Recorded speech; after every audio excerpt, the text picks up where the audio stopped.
This is the Voice of America, Washington, D.C., signing on. All they have is just the station with the best in your face, all over the place. She looks like every other bitch. I think the fuck not, you trick ass bitch.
Hey, what's up, y'all? It's that dude Trip back with the Subverted Radio Show. This is episode number 4. Y'all, what you just heard, that was Blind by Design by Periscians. Y'all, they just hit a very cool milestone. They just hit 100 monthly Spotify listeners. Y'all, that's actually a huge accomplishment, especially in these days, especially for unknown artists. But without any further ado, we're going to go ahead and get into the next song. This next song is called Capital Wasteland by Trenchwalker.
What's up, y'all? Welcome back. That was Capital Wasteland by Trenchwalker. Great band, great song.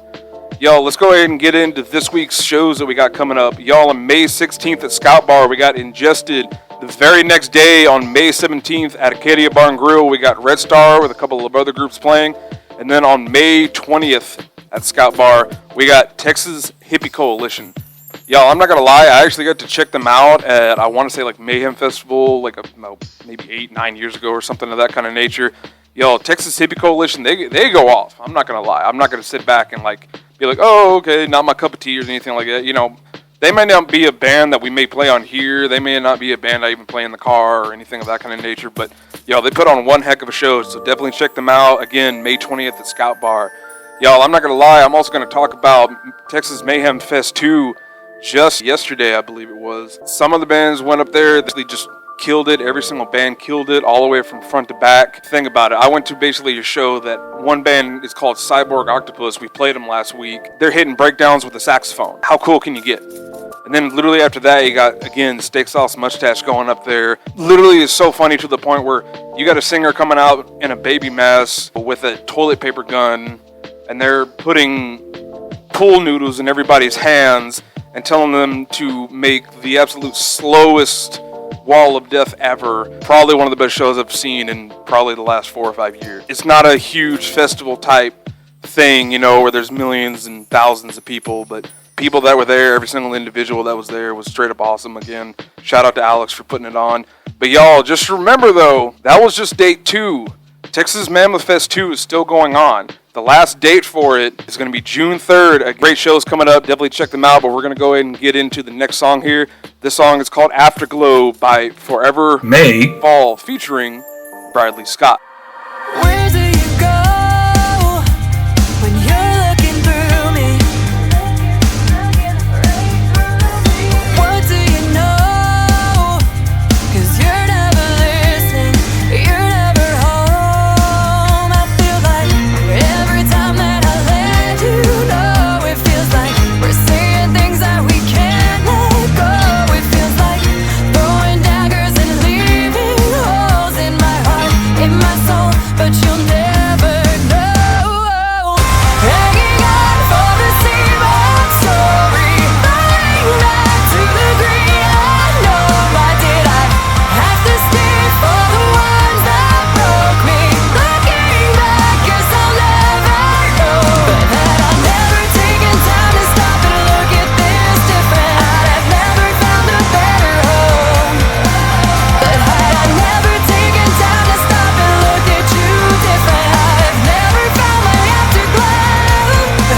What's up, y'all? Welcome back. That was Afterglow by Forever My Fall featuring Bradley Scott. Y'all, they actually got a great show coming up in Charlotte, North Carolina. It's called Hometown Throwdown. It's going to be August 18th. Definitely go check that out. But y'all, for today's discussion, the big topic is separating the artist from the art, all right? Can you do it? How can you do it? Is it even possible? What have you, all right? So I think it's just one of those, if you ask me, I guess you could say, since I'm the only guy doing this, I guess you could say. For me, it definitely is just kind of rough, all right? Because again, you have on the one side, it's, we don't want to listen to it because we don't want any of these terrible people who do something bad to get credit for it or anything of that kind of nature. But then on the other hand, it's like, man, I listened to this person or listen to this group or this band or whatever it may be for so long, and so many people have oh man, they were my favorite artist, they were my favorite singer, they were my favorite band, they were my favorite group, and then just the one bad thing comes out, and a lot of the times it's they're very terrible things, they really are, and a lot of times you're these people don't deserve anything anymore because of what they did. But that's just really hard because a lot of times maybe you're just listening to a shuffle playlist in a car or at work or while you're studying maybe or whatever it may be, and then one of these songs comes up that you've loved all your life and you sing along to it, and then out of nowhere you're like, oh man, you get hit with this brick, dang, is it wrong for me to listen to this because these are terrible people and so on and so forth, and I'm listening to a song by them, and some people may think man, I gotta go take a shower because I feel dirty for listening to it. So that's the big question, is can you and how can you separate any kind of artist from the art? All right, for me, the big two that a lot of people actually talk about is definitely people like R. Kelly and Michael Jackson. All right, two of the biggest artists probably of all time, especially Michael Jackson. There's a huge laundry list of both songs that Michael Jackson did, that are just absolutely incredible, especially back in the 80s, and even some of the stuff he released, even maybe 15 years ago. All right, even just before he passed. But at the same time, there's also a laundry list of things that people are just ew, that's really creepy and really bad, and oh my god, why was this person never famous to begin with, whatever it may be. So that's kind of the problem you run into, of course, everyone knows that. But that's what I think just kind of is hard, because a lot of the time when I'm doing it, I'll be just listening to it, singing along, having a decent time, getting in my feels, whatever it may be, and a lot of the time, a lot of people end up doing it. Even a lot of people who complain so much about these artists, a lot of people will sit back and just be like, oh my god, I hate them, I hate these people, I wish, they would just rot in hell and they would do these, and so on and so forth. There's a lot of people that I would agree with, I would agree with you on a lot of people. R. Kelly, it's it's on site. But a lot of times you're sitting there thinking can I still watch Space Jam and listen to the ending credits because that song's there? And a lot of times it's kind of well, yeah, because the art can be separated. That's, I think, my biggest thing, is that it really can. All right? Because it works the same way. If you go to an art museum or an art studio, you're looking at the art, or even when you're listening to songs, you're just listening to these songs. You're not, to me, it's you're not listening to the artist. You're just listening to these songs. And it's the same thing if you go to an art exhibition somewhere. All right? Because you're looking at the art. You're looking at the photographs, the paintings, the drawings, whatever it may be, the sculptures, or sculptures, if I may.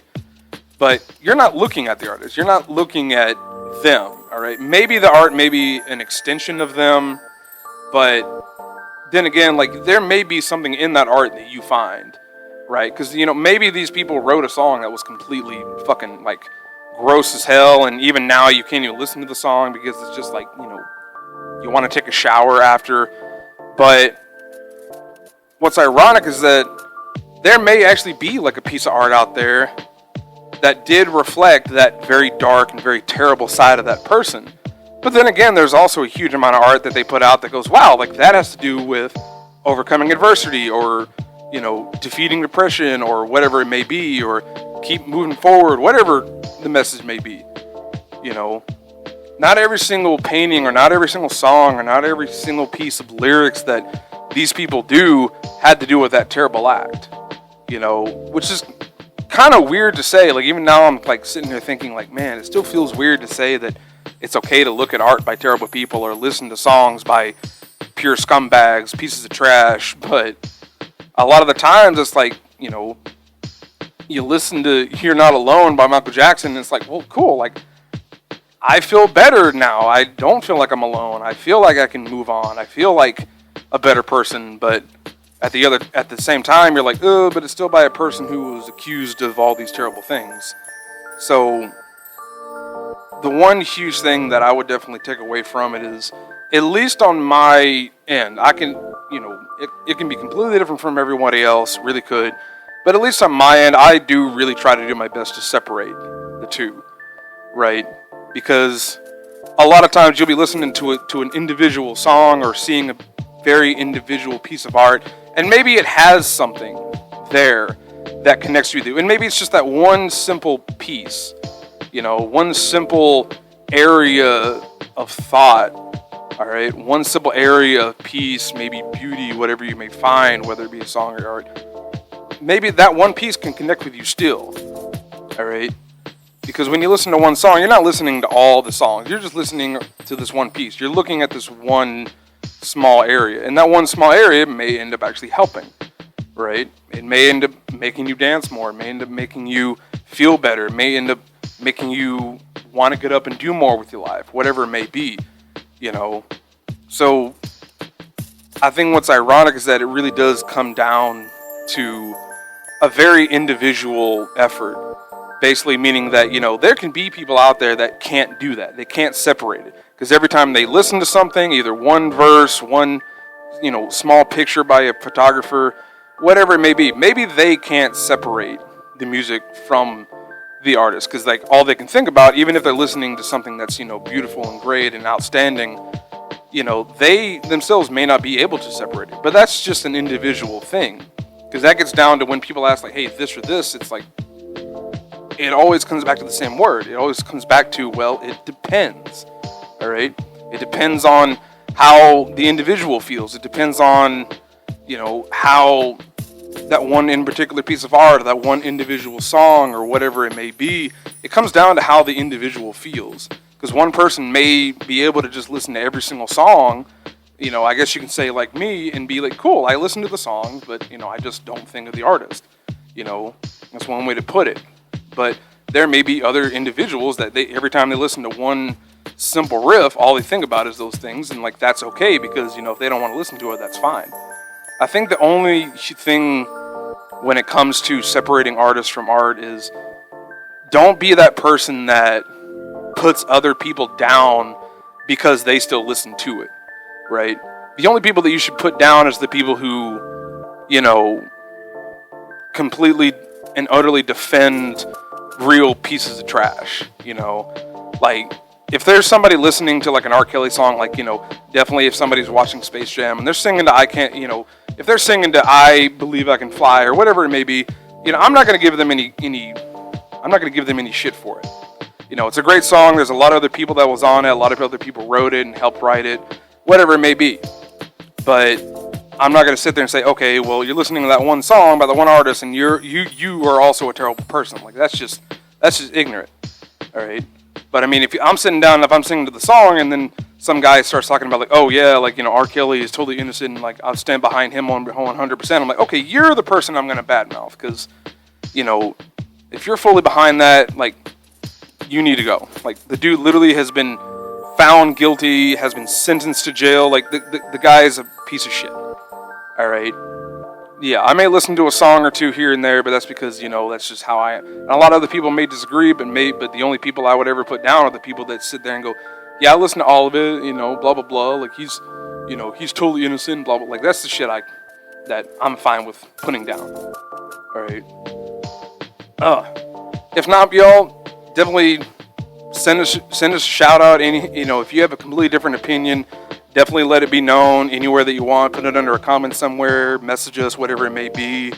All right, if you're ever feeling some kind of way because of how you feel about a song or anything like that, like, you know, definitely let us know. We don't want to, you know, come off as like saying like, hey, this is how it is. It's just something that, you know, we just definitely want to discuss today. Right? But yeah, we're going to get to our last song here. This last song is by a band who's actually recording a new EP at the moment. And so it should be out maybe in the next couple of months or so. This band is called Always Alive, and this is the song Panic.